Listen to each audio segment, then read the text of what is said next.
So these are 3 things I cannot live without as a crocheter. One of them is stitch markers, and I was very anti-stitch marker in the beginning. I was like, oh, I don't need stitch markers.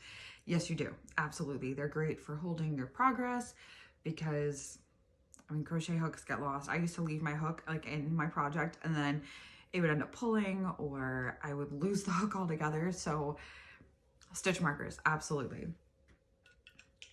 The other thing is tiny scissors. I used to lug around these like huge scissors that I found at Michael's, and they were great. They worked great, but I was always putting them down somewhere. And especially now with having a little one that's moving around a lot more and getting into things, tiny scissors, believe it or not, are better because I can just use them really quick. I usually have like a little bag like this, and then I just toss them in there, close the bag, and I don't have to worry about him getting a hold of it. And they're much easier to travel with too. So if I wanted to take my project somewhere, these are a lot easier to pull out than, you know, a ginormous pair of scissors. The other thing is ergonomic hooks. So when I first started crocheting, I self-taught. So I bought myself a kit from Boy, and it came with just these standard hooks, and I bought a couple more to kind of add to my collection.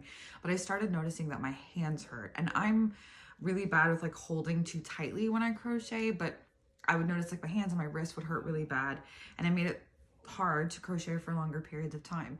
So I saw a lot of people talking about clover hooks, and absolutely not, totally out of my budget.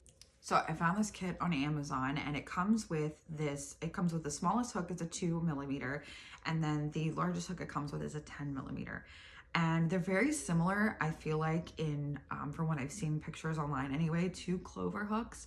I couldn't speak to the quality or how they actually feel compared to clover because, again, I don't have those, but they're amazing. I can crochet for so much longer now.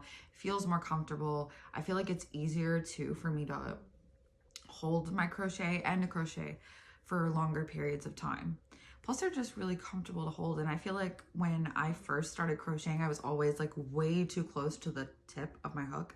And with it being like this, it kind of gives me direction on where to hold my hook at. So yeah, those are my 3 things that I cannot live without. Is there anything that you can't live without?